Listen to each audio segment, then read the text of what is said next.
म्हणतो कोणी भिकारी, पण एकदा पडका पडला की सगळं संपतं. टाळ्यांचा कडकडाटही थांबतो आणि उरते ती फक्त शांतता. माझी प्रसिद्ध कविता कणा. मोडून पडला संसार तरीही मोडला नाही कणा. मोडून पडला संसार तरीही मोडला नाही कणा.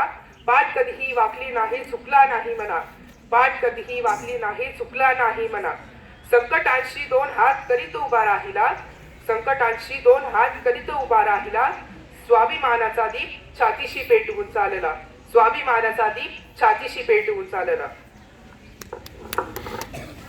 छान सादरीकरण मनाला स्पर्श करून गेले. आता शब्दांना माधुर्य आणि विचारांना गती देणारे, मराठी भाषेची श्रीमंती वाढवणारे आणखी एक महान व्यक्तिमत्व आता आपल्या भेटीस येत आहे.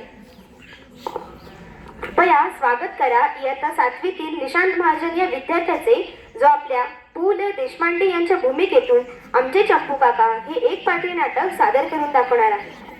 या नाटकामधील पात्रे आहेत चंपू काका, शेजारी आणि मुलगा.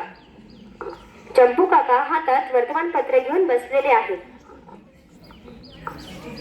की पुस्तकं सुद्धा मला पाहून घाबरायची.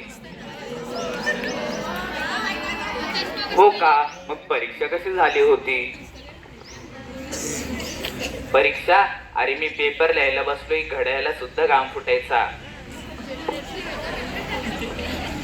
2 मिनिटं. मार्क्स? अरे ते तर फक्त शिक्षकांच्या समाधानासाठी असतं रे. मी तर ज्ञानासाठी शिकायचो. म्हणजे नक्की नापास झाले असणार. नाही रे बाबा, मी शाळेला 1 वर्ष जास्त वेळ दिला होता. म्हणजे शाळेला माझी इतकी गरज होती.